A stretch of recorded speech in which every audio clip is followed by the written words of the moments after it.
วิธีไล่หมึกปรินเตอร์ขึ้นมาเนาะแต่บิดครับเปิดเอกสารมาเลยเนาะวิธีง่าย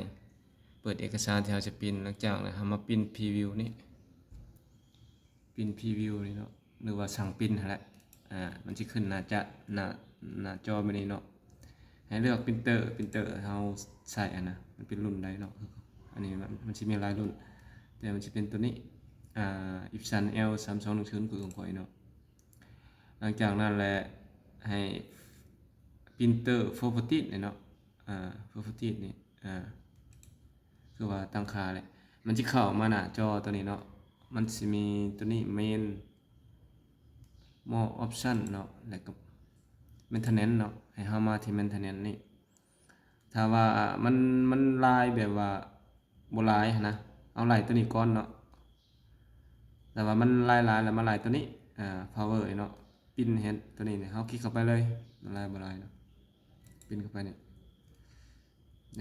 มันจะขึ้นมาหน้าจอแบบนี้เนาะเราจะเคลียร์หัวพิมพ์มาแหละเคลียร์น้ำหมึกลายน้ำหมึกนั่นแหละเราก็สตาร์ทเลยเนาะ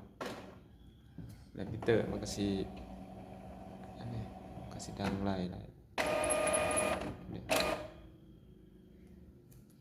นี่เนาะมันจะโหลด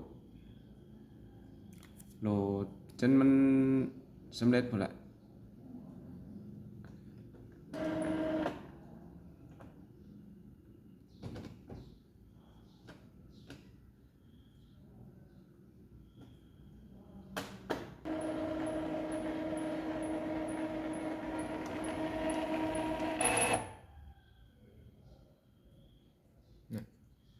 มันก็จะโหลดมาเรื่อยๆเนาะได้สิ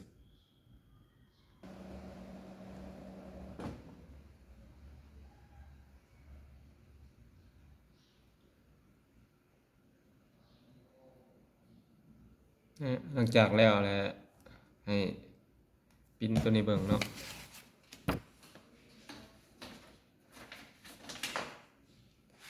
ปินตัวนี้ปินตัวนี้เนาะปินโนโซเซกนี่เนาะปินตัวนี้คลิกปิน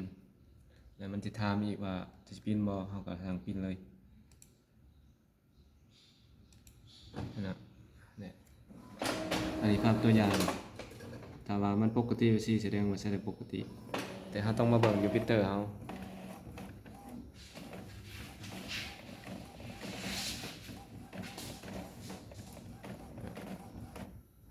แต่ว่าพิเตอร์ค่อยก็ใช้บ่ได้กันเพราะว่าพิมพ์มันตันนี่เห็นบ่อันนี้ก็ปะบ่ได้ใช้โดนนี่มันตันยังสิได้เฮ็ดเวียก